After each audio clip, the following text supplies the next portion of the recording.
يا أيها الذين آمنوا ادخلوا في السلم كافة ও মানব জাতি যারা ঈমানদার তোমরা আর অন্যরা সমান না, তোমরা শ্রেষ্ঠ, তোমরা মর্যাদাবান।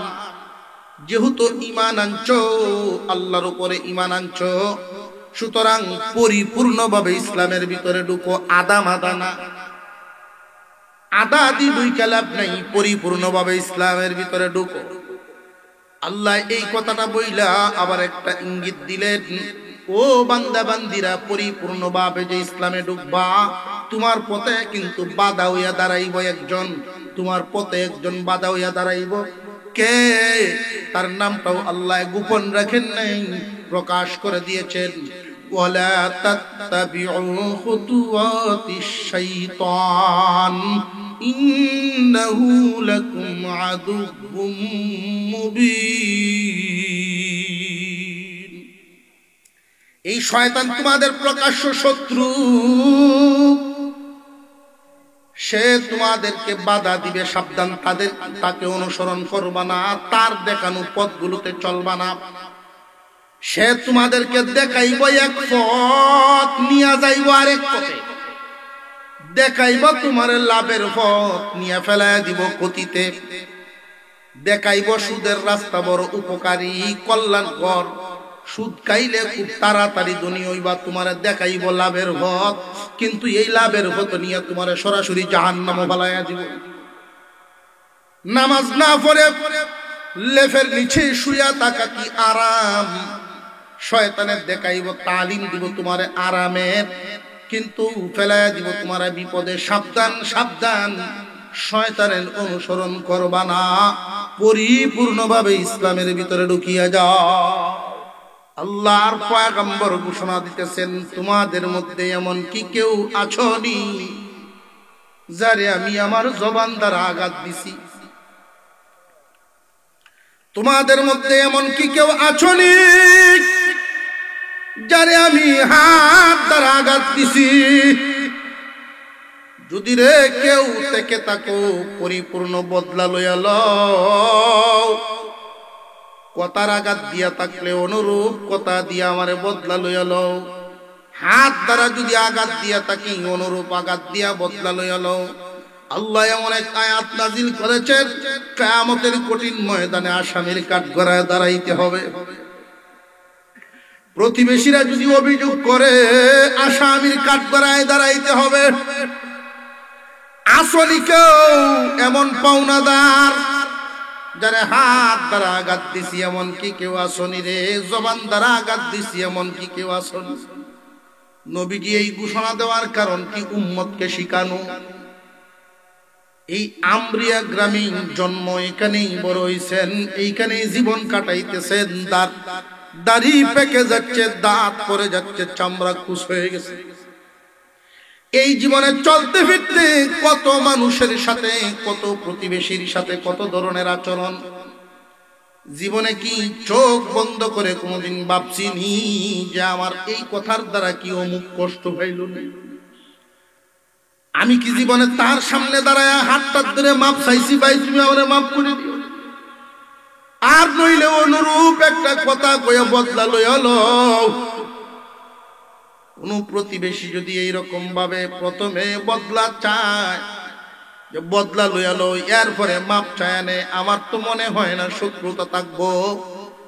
টান দিয়া বুকের সাথে জড়াইয়া মহব্বতের ভাই ভাইয়ে পরিণত হবে। একে অপরের ভিতরের দ্বিধা দ্বন্দ্ব ময়লা দূর হয়ে যাওয়ার কথা আল্লাহর রাসূল শিখাইছেন। প্রতিবেশীর মনে আঘাত দিয়া দুনিয়া ছাড়িও না। কেউ যদি কোনো বান্দারে কষ্ট দিয়া থাকো কথার দ্বারা, কেউ যদি কোনো বান্দারে আঘাত দিয়া থাকো হাত দ্বারা, দুনিয়ার মামলা দুনিয়াই শেষ করিয়া যাইবা, নইলে আসামির কাঠগড়ায় দাঁড়াইতে হবে। তুমি যত বড় আলেম হও, যত বড় অফিসার হও, যত বড় দুনিয়াদার, আল্লাহর বাড়ির মেহমানই হও, হাজী সাহেব হও না কেন, গাজী সাহেব হও না কেন, এমন কি শহীদের ক্ষেত্রেও বান্দার হকের ব্যাপারে আপত্তিকর কথা বান্দার হক এমন মারাত্মক অপরাধ, কেউ কাউর হক নষ্ট করবা না। আল্লাহর নবী বারবার ডাকতেছেন উম্মতকে শিখানোর জন্য। এমন এক আয়াত নাযিল হয়ে গেছে, আসনিরে কেউ জবান দ্বারা আঘাত পাইছো বা হাত দ্বারা আঘাত পাইছো। এমনি হাজিরানে মজলিস থেকে একজন সাহাবী হাত উঠায় ফেলছেন। সাহাবীরা অবাক হয়ে তাকায় আছেন ওনার দিকে। আল্লাহর রাসূল ডাক দিলেন, সামনে আসো বাবা, তোমার এক জবান দ্বারা আঘাত দিছি নাকি হাত দ্বারা? ওগো আল্লাহর পয়গম্বর, আপনার চাবুকের আঘাতটা আমার পিঠে আছে। আপনার চাবুকের আঘাত পেয়েছিলাম আমার পিঠে। নবীজি বলেন, কেমনে আমার একটু স্মরণ করায়া দাও। আমরা যুদ্ধের ময়দানে গিয়েছিলাম, যুদ্ধ হয় নাই। আপনি ছিলেন উটের উপরে আর আমরা ছিলাম পায়ে হেঁটে হেঁটে। আপনি চাবুকটা এইভাবে ঘুরাইতেছিলেন, এই সময় চাবুকের আগাটা আমার পিঠে লাগে গেছিল। আপনি জানেন না, আপনার অজান্তেই এমনটা হয়েছিল। আল্লাহর রাসূল বলেন, বদলা লইয়া লও। দুনিয়ার মামলা দুনিয়ায় শেষ করে যাইব, আল্লাহর সামনে যেন আসামির কাঠগড়ায় দাঁড়াইতে না হয়। তোমার চাবুকটা দিয়ে আমার পিঠেই অনুরূপ একটা আঘাত দিয়ে নিয়ে নাও। সাহাবীর চোখ দিয়ে পানি গড় গড় করে পড়তেছে। আল্লাহর রাসূল বলেন, বদলা লইয়া লও। সাহাবী বলেন, ইয়া রাসূলুল্লাহ, ওই দিন তো আপনার হাতে আমার চাবুক ছিল না, আপনার চাবুক ছিল। আপনার চাবুকের আঘাতটা আমার পিঠের মধ্যে লাগছিল। নবীজি বলেন, কে আছো রে? ফাতেমার ঘরে আমার চাবুকটা আছে, জলদি যাও ওই চাবুক লইয়া আসো, দুনিয়ার মামলা দুনিয়ায় শেষ করতে চাই। ফাতেমা রাদিয়াল্লাহু আনহার ঘরের সামনে গিয়া বলতেছেন, ফাতেমা, আল্লাহর পয়গম্বরের চাবুকখানা দাও। ফাতেমা রাদিয়াল্লাহু আনহা বলেন, এই মুহূর্তে আব্বার মাথায়ও ব্যথা, বুকেও ব্যথা, যুদ্ধের কোনো দামামাও শুনি নাই। চাবুক দিয়ে কি করতেন?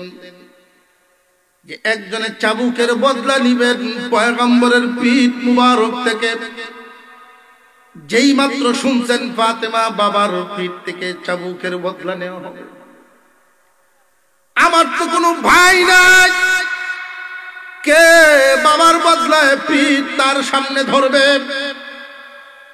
এ হাসান হুসাইন, যাও মসজিদে নববীর সামনে গিয়া তোমাদের দুই ভাইয়ের পিঠ উদাম করে দাও, যেন ইচ্ছা মতো বদলা নেই তোমাদের পিঠ থেকে, তবু আমার বাবার গায়ে যেন চাবুকের আঘাত না দেয়।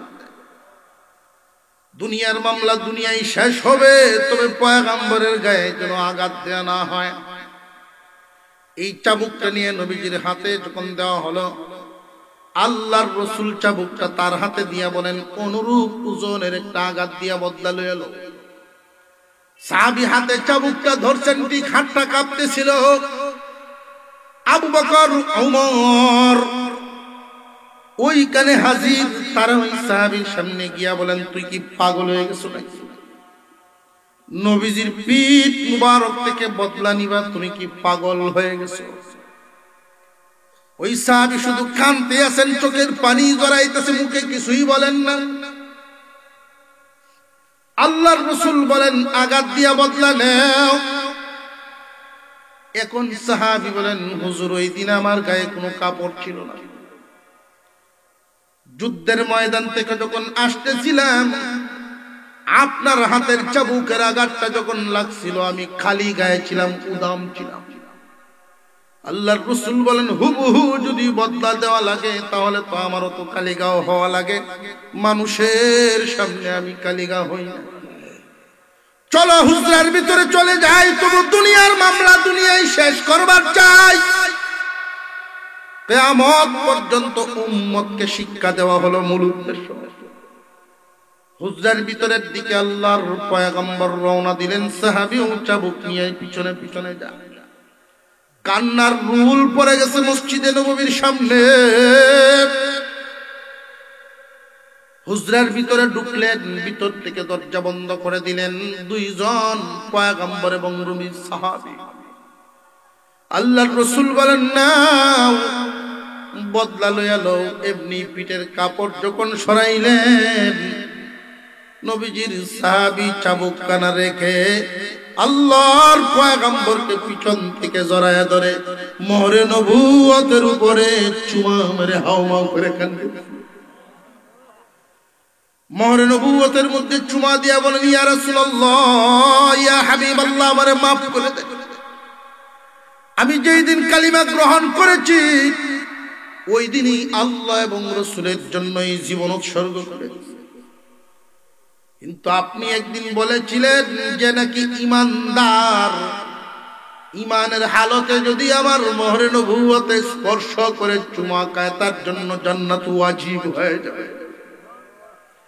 আপনি তো আর মানুষের সামনে কাপড় খুলেন নাই, এই সুযোগ নিলাম,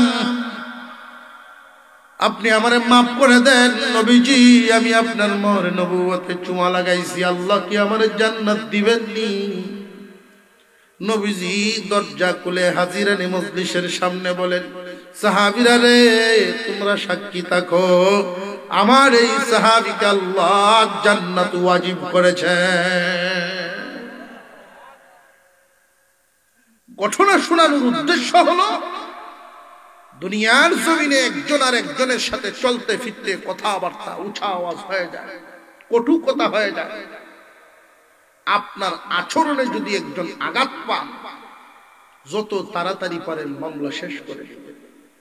এতে আপনার ইজ্জত কমবে না, আপনি ছোট হবেন না, আপনার মর্যাদা বাড়ায়া দিবেন কে? জবান খুলে বলেন কে? কোন মানুষ যখন মারা যায়, এই আমরিয়াতে বসবাসকারী একজন মানুষ যদি ঢাকায়ও মারা যায়, আল্লাহর পক্ষ থেকে ফেরেশতা পাঠাইবেন আল্লাহ এই মহল্লাতে একজন ফেরেশতা এসে ঘুরবেন, ঘরে ঘরে ঘুরবেন, মানুষের কথা শুনবেন, তথ্য নিবেন মানুষের জবান থেকে। মানুষ কি কয় তার ব্যাপারে বেশিরভাগ মানুষে যদি ভালো বলে, আল্লাহর ফেরেশতা এই তথ্য নিয়ে আল্লাহর কাছে যান, প্রভু গো, অমুকের সন্তান অমুক আমরিয়া গ্রামের অমুক বিদায় হয়ে গেছে, তার এলাকার মানুষ, তার প্রতিবেশীরা তারে ভালো বলছে। আল্লাহ বলেন, ফেরেশতারা তোমরা সাক্ষী থাকো, প্রত্যেক বান্দা বান্দির এমন গোপন কিছু গুনাহ থাকে কেউ জানে না, একমাত্র জানেন আল্লাহ। সত্তার নামক চাদর দিয়া ডাইকা রাখেন, সত্তার নামক চাদর দিয়া ডাইকা রাখেন। আল্লাহর একটা নাম আছে না, সত্তার। এই সত্তার নামক চাদর দিয়া ডাইকা রাখেন। স্বামীর গুনাহ স্ত্রীরে জানান না, স্ত্রীর গুনাহ স্বামীরে জানান না। একজনের একজনের গুনাহ যদি জানতো, ইমামের গুনাহ যদি মুসল্লি জানতো পিছনে দাঁড়াইতো। আমার গুনাহ যদি আপনারা জানতেন এখানে বসাইতেন। আপনার গুনাহ যদি স্ত্রী জানতো সংসার ভেঙে যেত। আল্লাহু আকবার বলেন, আল্লাহু আকবার বলেন। আল্লাহ পাক কত দয়াল, গোপন গুনাহগুলো গোপনেই চাদর দিয়া ডাইকা রাখেন। যদি কোনো মানুষ তার আচরণের মাধ্যমে, ব্যবহারের মাধ্যমে, জবানের মাধ্যমে প্রতিবেশীদেরকে খুশি করে দুনিয়ার থেকে বিদায় হয়ে যায়, আর প্রতিবেশীরা যদি বলে লোকটা বড় ভালো মানুষ ছিল, বেশিরভাগ মানুষেরাই যদি তারে ভালো বলে, আল্লাহ পাক বলেন ফেরেশতারা সাক্ষী থাকো, আমার ওই বান্দার গোপন গুনাহগুলো আমি আল্লাহ গোপনেই মাফ করে দিলাম।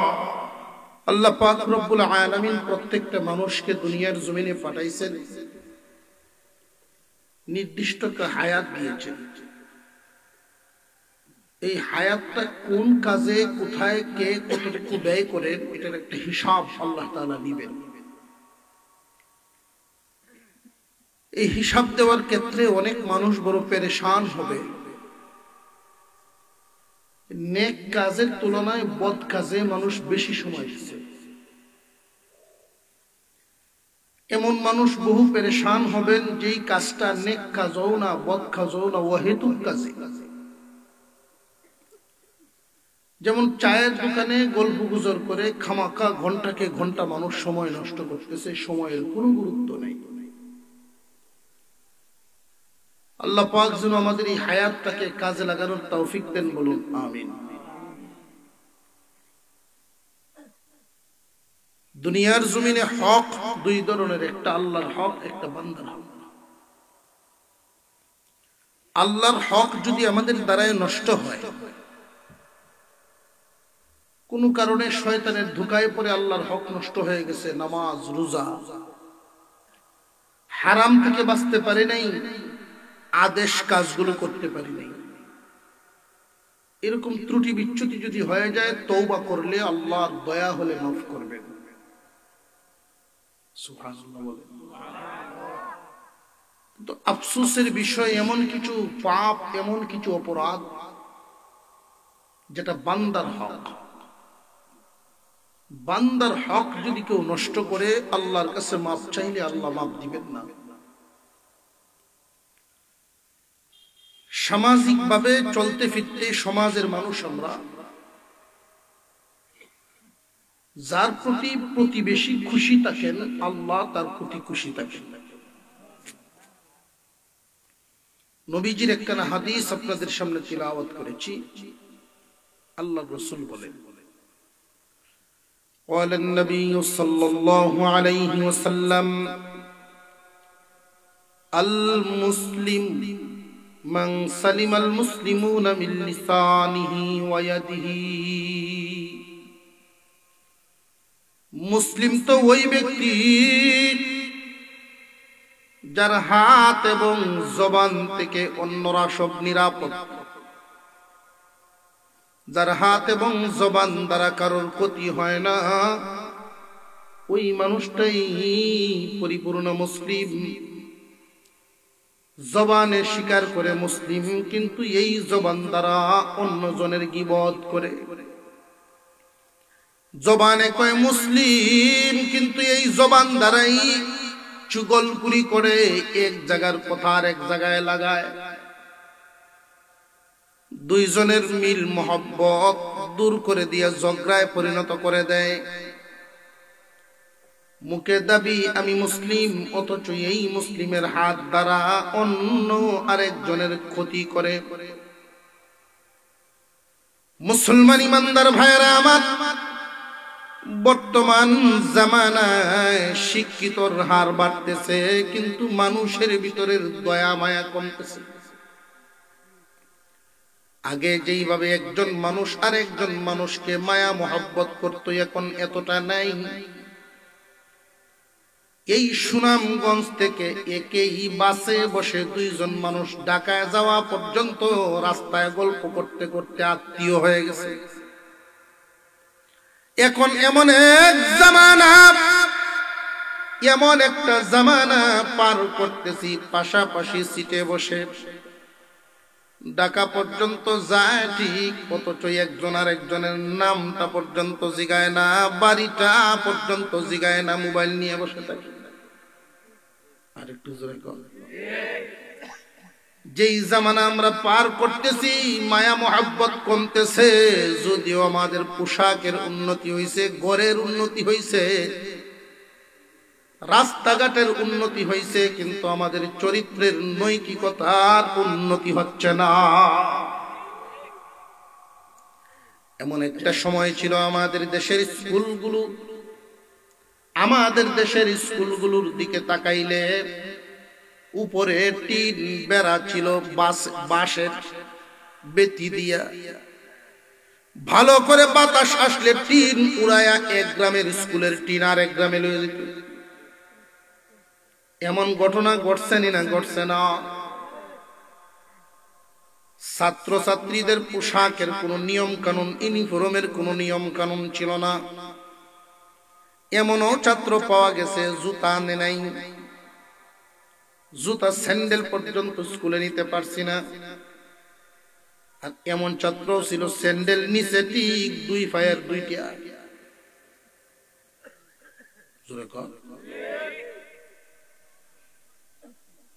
শার্টের বোতাম লাগাইছে উপরে আর নিচে তেরা হয়ে রইছে, এমন ইউনিফর্মের কোনো সুরত সিরত নাই। এমন সময় গেছে না গেছে না? যদি ওই স্কুল কাঁচা গুছানো না, ছাত্রছাত্রীর পোশাক গুছানো না, রাস্তাঘাট তেমন উন্নত না, কিন্তু তখনকার সময়ের ছাত্ররা শিক্ষকদেরকে দেখলে যেই সম্মানটা জানাইতো, এখন স্কুল বিল্ডিং হয়েছে, ছাত্রদের ইউনিফর্ম ঠিক হয়েছে, রাস্তাঘাট উন্নতি হয়েছে, কিন্তু নৈতিকতার অধঃপতন।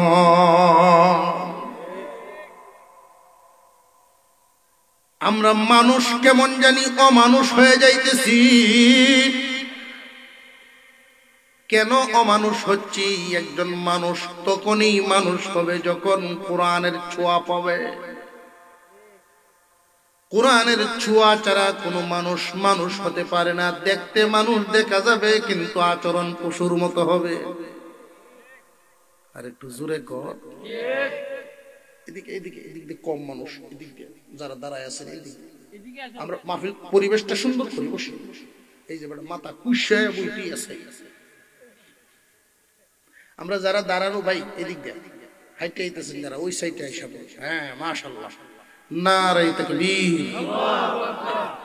আওয়াজ আগুনের বাড়ি পর্যন্ত যাওয়ান লাগবে, নারে তাকবীর। আল্লাহ যারে মুসিবতে ফেলছিলেন আল্লাহ উদ্ধার করছেন, আলহামদুলিল্লাহ বলি।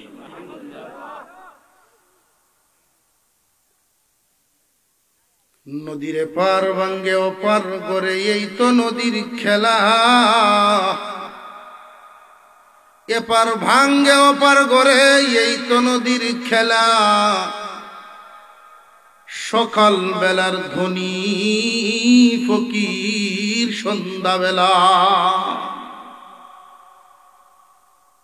পারেননি না? পারেন না?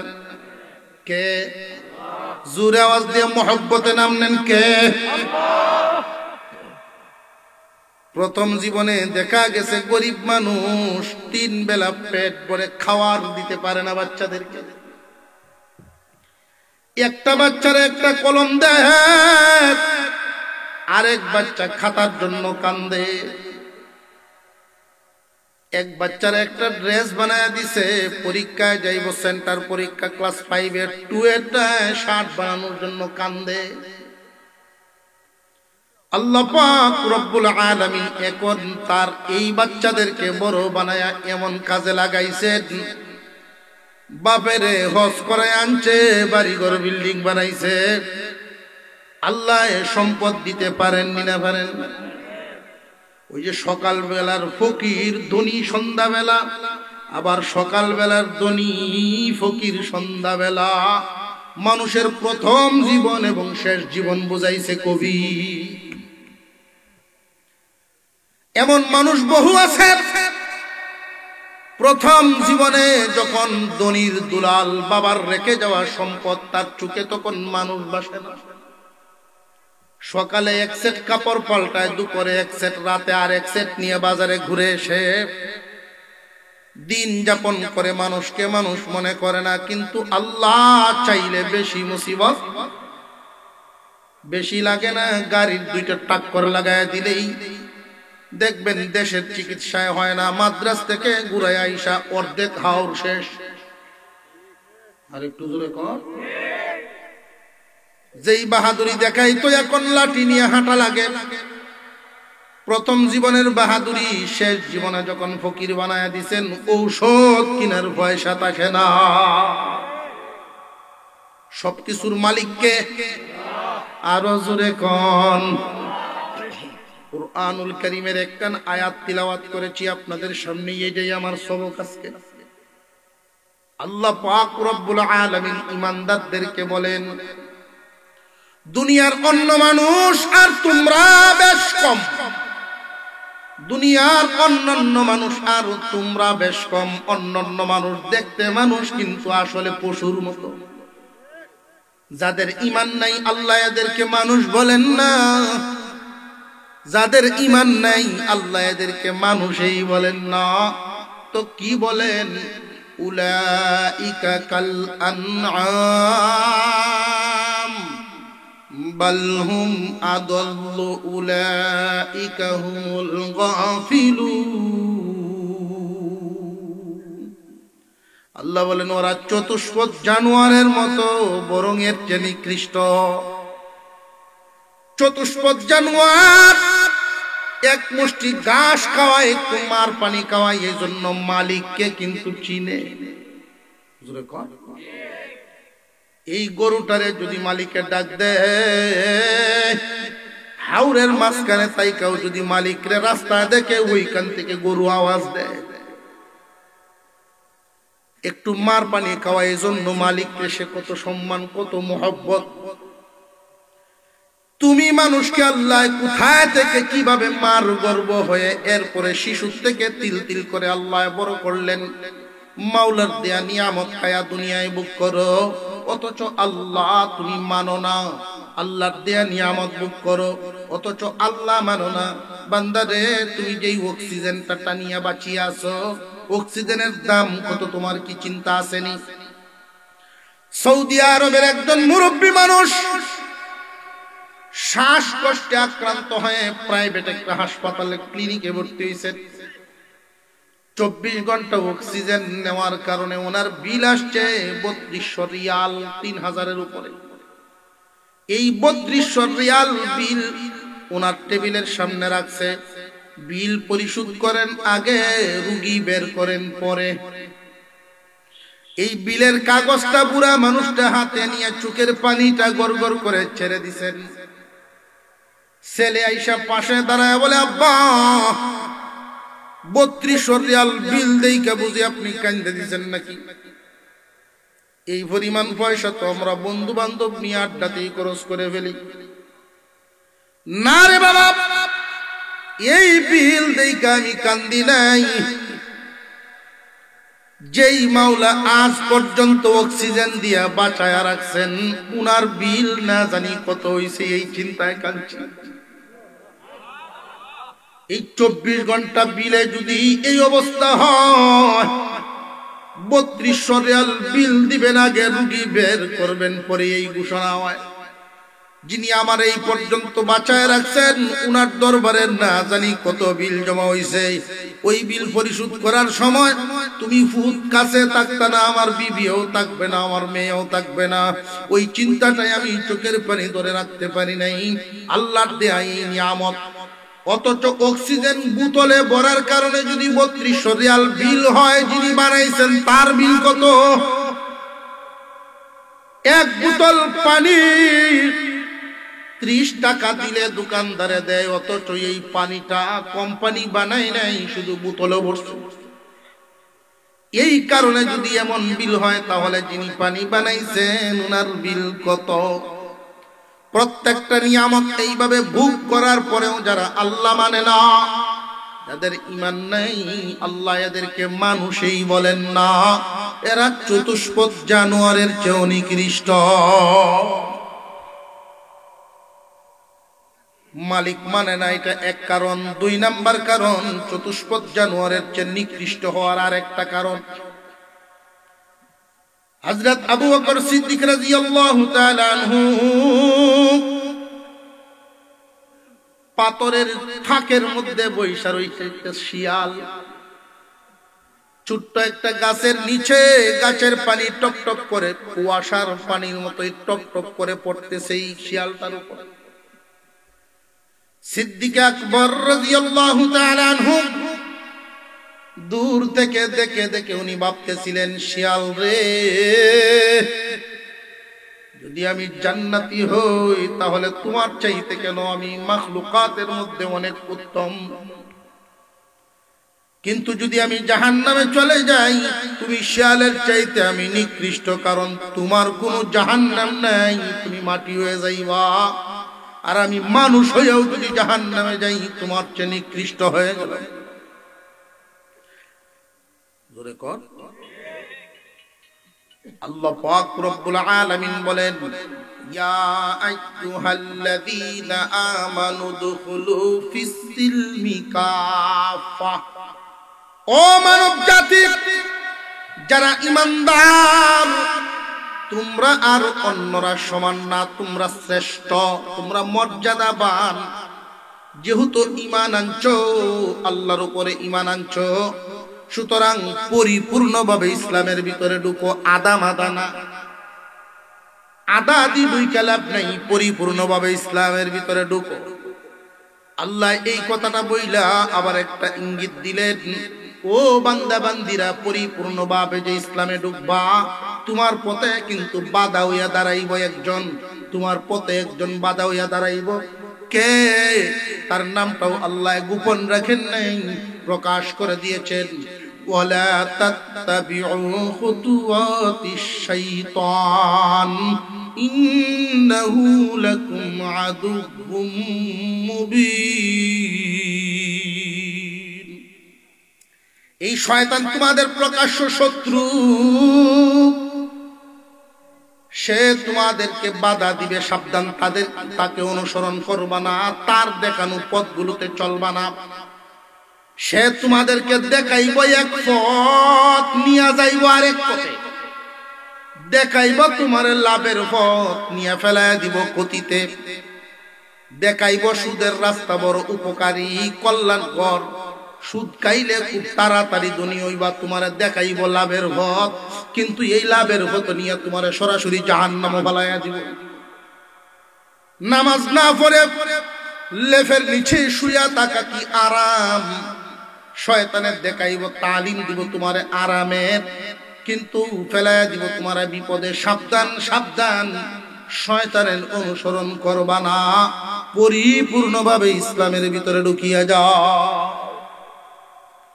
ইসলামের ভিতরে পরিপূর্ণভাবে ঢুকার যত আমল, আপনারা এখানে যারা আছেন আমল জানেন না এমন না, ওয়াজ মোটামুটি ওয়ার্দাউদ্দি ওয়াজ আপনারাও জানেন, খালি টান্ডা আমরার মতো দিতে না। ওয়াজ জানুন না এমন না, ওয়াজ কিন্তু ওগুলো কম বেশি জানে। নামাজ পড়লে গুনাহ হইব, এই কথা কে না জানে?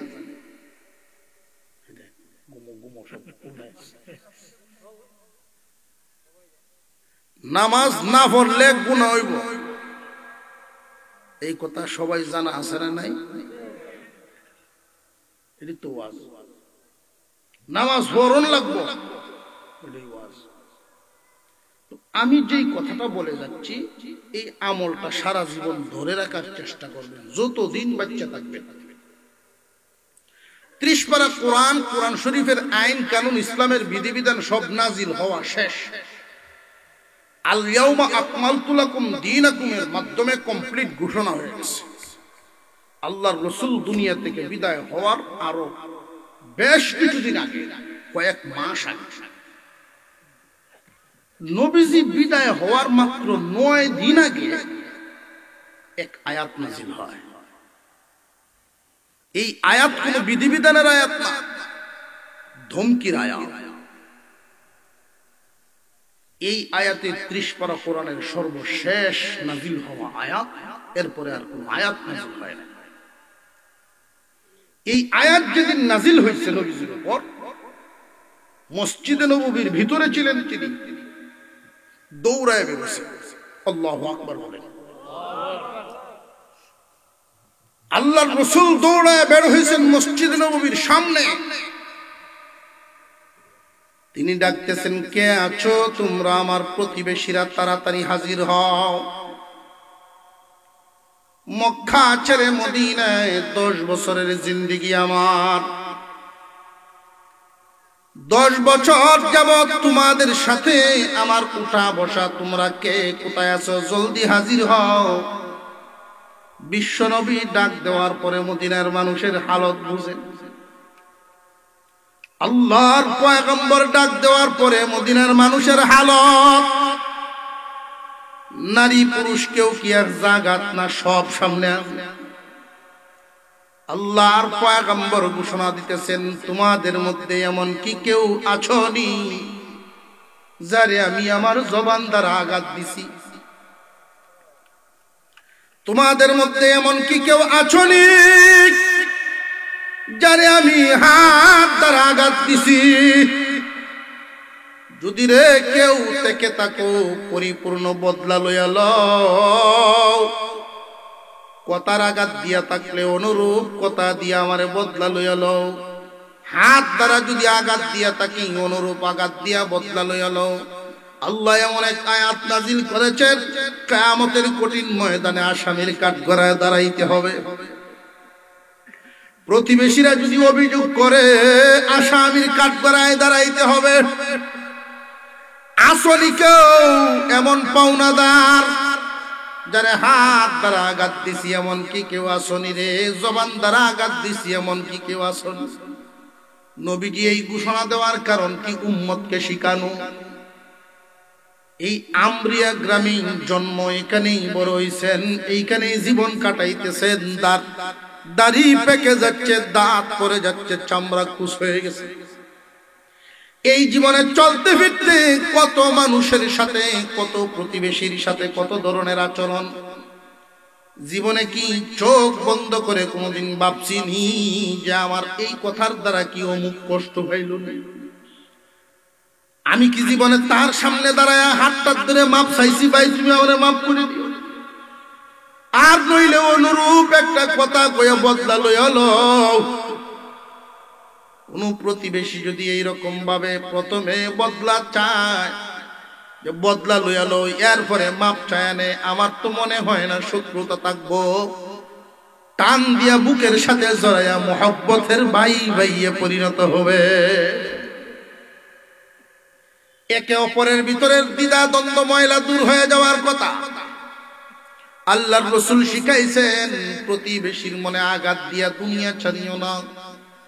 কেউ যদি কোনো বান্দারে কষ্ট দিয়া তাকে কথার দ্বারা, কেউ যদি কোনো বান্দারে আঘাত দিয়া তাকে হাত দ্বারা, দুনিয়ার মামলা দুনিয়াই শেষ করিয়া যাইবা, নইলে আসামির কাঠগড়ায় দাঁড়াইতে হবে। তুমি যত বড় আলেম হও, যত বড় অফিসার হও, যত বড় দুনিয়াদার, আল্লাহর বাড়ির মেহমানই হও, হাজী সাহেব হও না কেন, গাজী সাহেব হও না কেন, এমন কি শহীদের ক্ষেত্রেও বান্দার হকের ব্যাপারে আপত্তিকর কথা। বান্দার হক এমন মারাত্মক অপরাধ, কেউ কাউর হক নষ্ট করবা না। আল্লাহর নবী বারবার ডাকতেছেন, উম্মতকে শিখানোর জন্য এমন এক আয়াত নাযিল হয়ে গেছে। আসনিরে কেউ জবান দ্বারা আঘাত পাইছো বা হাত দ্বারা আঘাত পাইছো, এমনি হাজিরানে মজলিস থেকে একজন সাহাবী হাত উঠায় ফেলছেন। সাহাবীরা অবাক হয়ে তাকায় আছেন ওনার দিকে। আল্লাহর রাসূল ডাক দিলেন, সামনে আসো বাবা, তোমার এক জবান দ্বারা আঘাত দিছি নাকি হাত দ্বারা? ওগো আল্লাহর পয়গম্বর, আপনার চাবুকের আঘাতটা আমার পিঠে আছে। আপনার চাবুকের আঘাত পেয়েছিলাম আমার পিঠে। নবীজি বলেন, কেমনে? আমার একটু স্মরণ করায়া দাও। আমরা যুদ্ধের ময়দানে গিয়েছিলাম, যুদ্ধ হয় নাই। আপনি ছিলেন উটের উপরে আর আমরা ছিলাম পায়ে হেঁটে হেঁটে। আপনি চাবুকটা এইভাবে ঘুরাইতেছিলেন, এই সময় চাবুকের আঘাতটা আমার পিঠে লাগে গেছিল। আপনি জানেন না, আপনার অজান্তেই এমনটা হয়েছিল। আল্লাহর রাসূল বলেন, বদলা লইয়া লও। দুনিয়ার মামলা দুনিয়ায় শেষ করে যাইব, আল্লাহর সামনে যেন আসামির কাঠগড়ায় দাঁড়াইতে না হয়। তোমার চাবুকটা দিয়ে আমার পিঠেই অনুরূপ একটা আঘাত দিয়ে নিয়ে নাও। সাহাবীর চোখ দিয়ে পানি গড় গড় করে পড়তেছে। আল্লাহর রাসূল বলেন, বদলা লইয়া লও। সাহাবী বলেন, ইয়া রাসূলুল্লাহ, ওই দিন তো আপনার হাতে আমার চাবুক ছিল না, আপনার চাবুক ছিল। আপনার চাবুকের আঘাতটা আমার পিঠের মধ্যে লাগছিল। নবীজি বলেন, কে আছো রে? ফাতেমার ঘরে আমার চাবুকটা আছে, জলদি যাও ওই চাবুক লইয়া আসো, দুনিয়ার মামলা দুনিয়ায় শেষ করতে চাই। ফাতেমা রাদিয়াল্লাহু আনহার ঘরের সামনে গিয়া বলতেছেন, ফাতেমা, আল্লাহর পয়গম্বরের চাবুকখানা দাও। ফাতেমা রাদিয়াল্লাহু আনহা বলেন, এই মুহূর্তে আব্বার মাথায়ও ব্যথা, বুকেও ব্যথা, যুদ্ধের কোনো দামামাও শুনি নাই। চাবুক দিয়ে কি করতেন? যে একজনের চাবুকের বদলা নিবেন পয়গম্বরের পিঠ মুবারক থেকে। যেই মাত্র শুনছেন ফাতেমা বাবার পিঠ থেকে চাবুকের বদলা নেওয়া হবে, আমার তো কোনো ভাই নাই, কে বাবার বদলায় পিঠ তার সামনে ধরবে? এ হাসান হুসাইন, যাও মসজিদে নববীর সামনে গিয়া তোমাদের দুই ভাইয়ের পিঠ উদম করে দাও, যেন ইচ্ছা মতো বদলা নেই তোমাদের পিঠ থেকে, তবু আমার বাবার গায়ে যেন চাবুকের আঘাত না দেয়। দুনিয়ার মামলা দুনিয়ায় শেষ হবে, তবে পয়গম্বরের গায়ে যেন আঘাত দেয়া না হয়। এই চাবুকটা নিয়ে নবীজির হাতে যখন দেওয়া হলো, আল্লাহর রাসূল চাবুকটা তার হাতে দিয়া বলেন, অনুরূপ ওজনের একটা আঘাত দিয়া বদলা লয়ে এলো। সাহাবী হাতে চাবুকটা ধরছেন, ঠিক হাতটা কাঁপতেছিল। আবু বকর, ওমর ওইখানে হাজির। তারা ওই সাহাবীর সামনে গিয়া বলেন, তুই কি পাগল হয়ে গেছো নাকি? নবীজির পিঠ মুবারক থেকে বদলা নিবা, তুমি কি পাগল হয়ে গেছো? ওই সাহাবী শুধু কাঁদতে আছেন, চোখের পানি গড়াইতেছে, মুখে কিছুই বলেন না। আল্লাহর রাসূল বলেন, আঘাত দিয়া বদলা নেও। এখন সাহাবী বলেন, হুজুর ওই দিন আমার গায়ে কোনো কাপড় ছিল না, যুদ্ধের ময়দান থেকে যখন আসতেছিলাম আপনার হাতের চাবুকের আঘাতটা যখন লাগছিল, আমি খালি গায়ে ছিলাম, উদাম ছিলাম। আল্লাহর রাসূল বলেন, হুবহু যদি বদলা দেওয়া লাগে তাহলে তো আমারও তো কালিগাও হওয়া লাগে, মানুষের সামনে আমি কালিগা হই না। চলো হুজরার ভিতরে চলে যাই, তবু দুনিয়ার মামলা দুনিয়ায় শেষ করবার চাই। কিয়ামত পর্যন্ত উম্মতকে শিক্ষা দেওয়া হলো মূল উদ্দেশ্য। হুজরার ভিতরের দিকে আল্লাহর পয়গম্বর রওনা দিলেন, সাহাবীও চাবুক নিয়ে পিছনে পিছনে যায়। কান্নার রুল পড়ে গেছে মসজিদে নববীর সামনে। হুজরার ভিতরে ঢুকলেন, ভিতর থেকে দরজা বন্ধ করে দিলেন দুইজন পয়গম্বর এবং রুমির সাহাবী। আল্লাহর রাসূল বলেন, না বদলা লইয়া লও। এমনি পিঠের কাপড় যখন সরাইলেন, নবীজির সাহাবী চাবুক কানা রেখে আল্লাহর পয়গম্বরকে পিছন থেকে জড়ায়া ধরে মোহরে নবুয়তের উপরে চুমা মেরে হাওমাও করে কান্দে। মোহরে নবুয়তের মধ্যে চুমা দিয়া বলেন, ইয়া রাসূলুল্লাহ, ইয়া হাবিবাল্লাহ, আমারে মাফ করে দেন। আমি যেই দিন কালিমা গ্রহণ করেছি ওই দিনই আল্লাহ এবং রাসূলের জন্যই জীবন উৎসর্গ করেছি। কিন্তু আপনি একদিন বলেছিলেন যে নাকি ইমানদার ইমানের হালতে যদি আমার মোহরে নবুয়তে স্পর্শ করে চুমা খায় তার জন্য জান্নাত ওয়াজিব হয়ে যাবে। আপনি তো আর মানুষের সামনে কাপড় খুলেন নাই, এই সুযোগ নিলাম, আপনি আমারে মাফ করে দেন নবীজি। আমি আপনার মোহরে নবুয়তে চুমা লাগাইছি, আল্লাহ কি আমারে জান্নাত দিবেননি? নবীজি দরজা খুলে হাজিরানি মজলিসের সামনে বলেন, সাহাবীরা রে, তোমরা সাক্ষী থাকো, আমার এই সাহাবীকে আল্লাহ জান্নাত ওয়াজিব করেছে। ঘটনা শোনানোর উদ্দেশ্য হলো দুনিয়ার জমিনে একজন আর একজনের সাথে চলতে ফিরতে কথাবার্তা উঁচা আওয়াজ হয়ে যায়, কটু কথা হয়ে যায়। আপনার আচরণে যদি একজন আঘাত পান, যত তাড়াতাড়ি পারেন মামলা শেষ করে দিবেন। এতে আপনার ইজ্জত কমবে না, আপনি ছোট হবেন না, আপনার মর্যাদা বাড়ায়া দিবেন কে? জবান খুলে বলেন কে? কোন মানুষ যখন মারা যায়, এই আমরিয়াতে বসবাসকারী একজন মানুষ যদি ঢাকায়ও মারা যায়, আল্লাহর পক্ষ থেকে ফেরেশতা পাঠাইবেন আল্লাহ এই মহল্লাতে একজন ফেরেশতা এসে ঘুরবেন, ঘরে ঘরে ঘুরবেন, মানুষের কথা শুনবেন, তথ্য নিবেন মানুষের জবান থেকে। মানুষ কি কয় তার ব্যাপারে? বেশিরভাগ মানুষে যদি ভালো বলে, আল্লাহর ফেরেশতা এই তত্ত্ব নিয়ে আল্লাহর কাছে যান, প্রভু গো, অমুকের সন্তান অমুক, আমরিয়া গ্রামের অমুক বিদায় হয়ে গেছে, তার এলাকার মানুষ, তার প্রতিবেশীরা তারে ভালো বলছে। আল্লাহ বলেন, ফেরেশতারা তোমরা সাক্ষী থাকো, প্রত্যেক বান্দা বান্দির এমন গোপন কিছু গুনাহ থাকে কেউ জানে না, একমাত্র জানেন আল্লাহ। সত্তার নামক চাদর দিয়া ডাইকা রাখেন, সত্তার নামক চাদর দিয়া ডাইকা রাখেন। আল্লাহর একটা নাম আছে না, সত্তার। এই সত্তার নামক চাদর দিয়া ডাইকা রাখেন। স্বামীর গুনাহ স্ত্রীরে জানান না, স্ত্রীর গুনাহ স্বামীরে জানান না।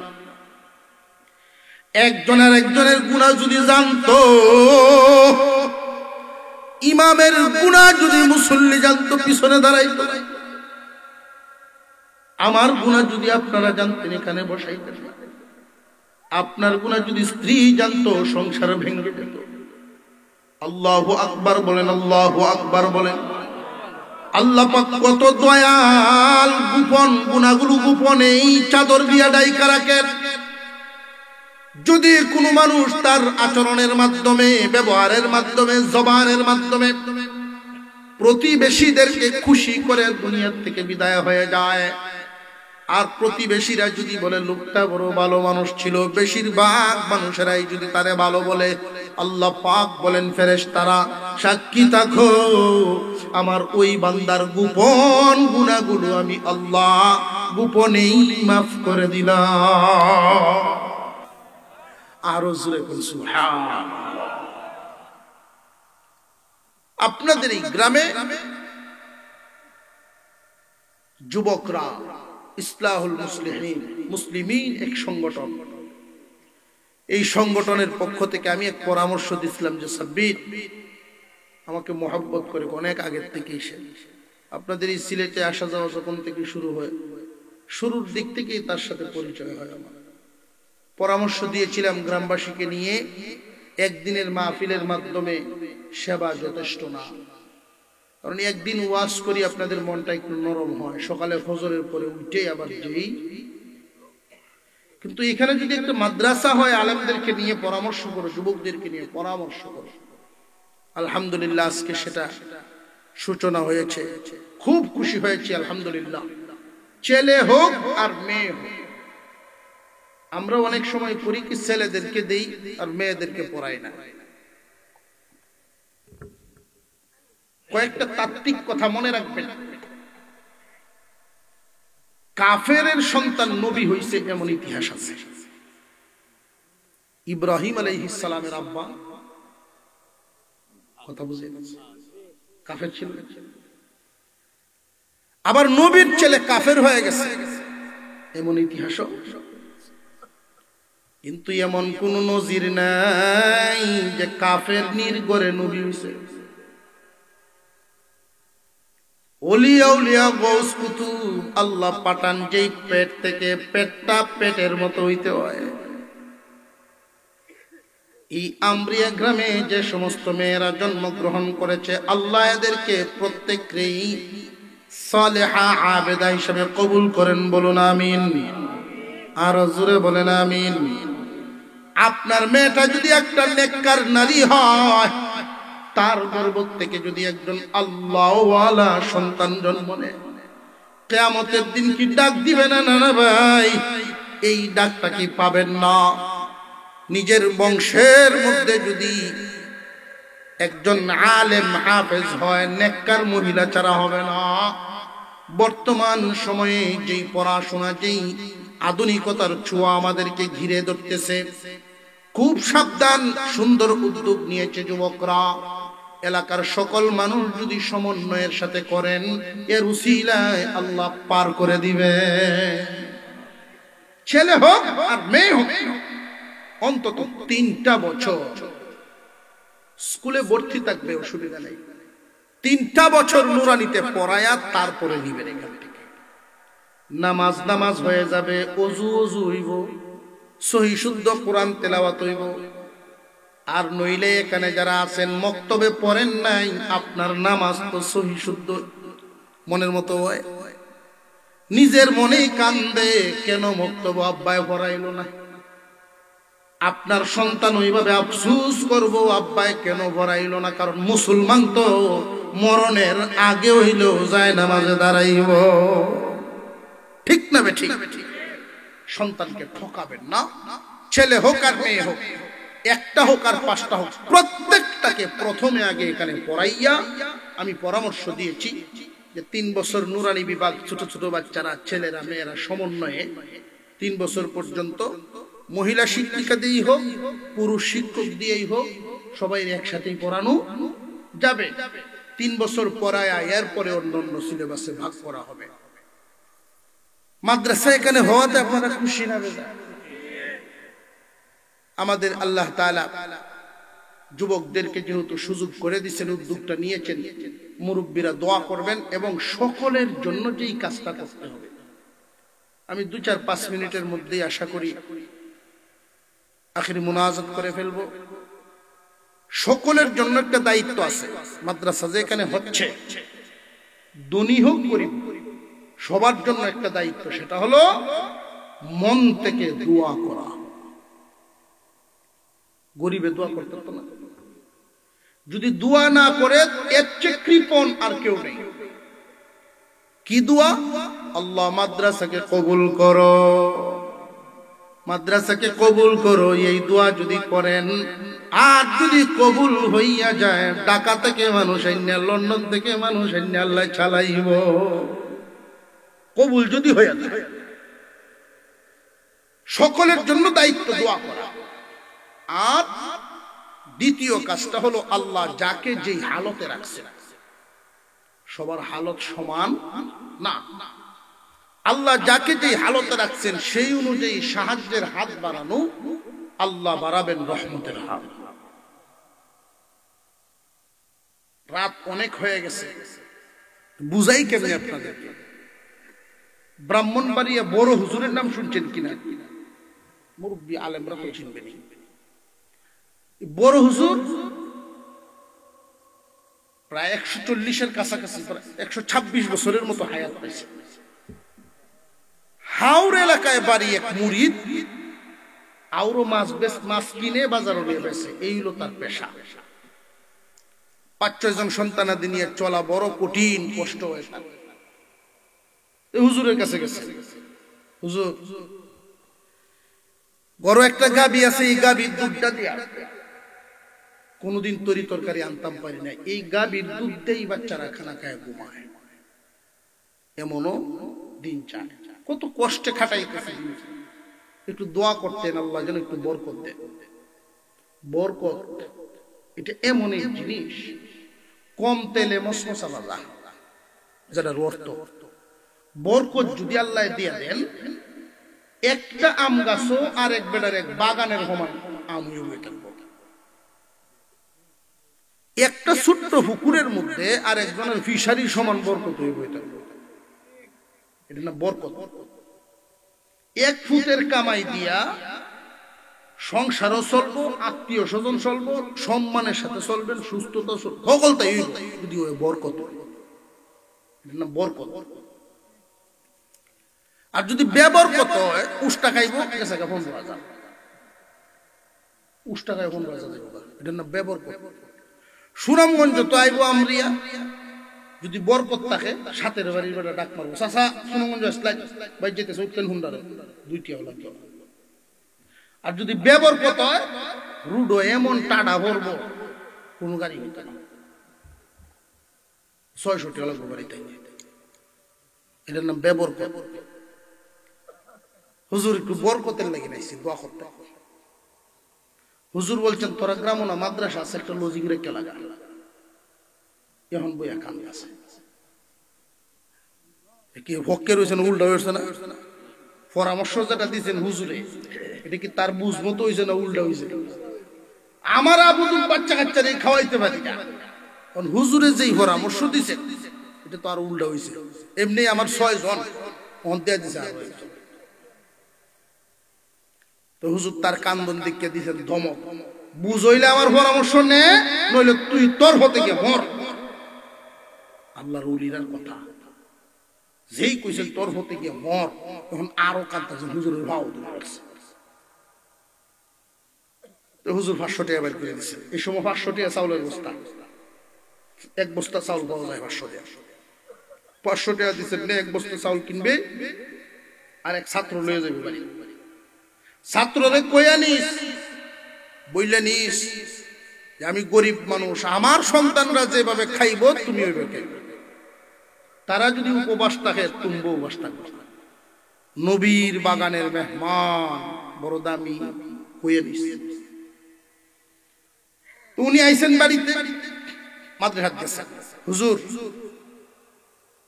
লজিং নেওয়ার মতো ছাত্র আছে? কয় 3 জন আছে। কোনটা নিবেন?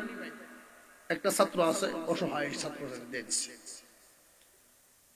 চলতেছে, এক বস্তা চাউল দিতে মোটামুটি বেশ কয়েকদিন গেছে। চাউল বস্তা, হুজুরের দেওয়া বস্তা শেষ। আগে যেমনি চলতো এখন এমনি চলে, অসুবিধা নাই। বরং মানসিক একটা প্রশান্তি পাইছে যে হুজুরে যে একজন ছাত্র দিয়ে দিলেন, চলা তো আমারই নবী হইতেছে, তাহলে বরকত শুরু হয়েছে। তার এটা মানসিক প্রশান্তি। 3 মাস পরে তার বাপ নাই, তার বাপের নাম ডাকে ডাকে ডাকে ডাকে মুরব্বী মানুষ হয়ে উঠতেছে বাড়ি। অমুকের ঘর কোনটা দেখাইছে, এই ঘরটা অমুক তো নাই, কয়টা জানি নাই। অমুকের ভূত আছে না, ডাকে বাইর করছে। এই লোক হইল তার বাপের না, তার দাদার শ্বশুর বাড়ির লোক। এরও না, এর বাপেরও না, দাদার হয়ে বাড়ি। নিজের হরুরের যাওয়ার সময় তাই আজ গেলেন সে ব্যস্ততা দুনিয়াদারিতে। দাদার শ্বশুর বাড়ির লোক আইছে, তুমি কিভাবে চলো মিয়া?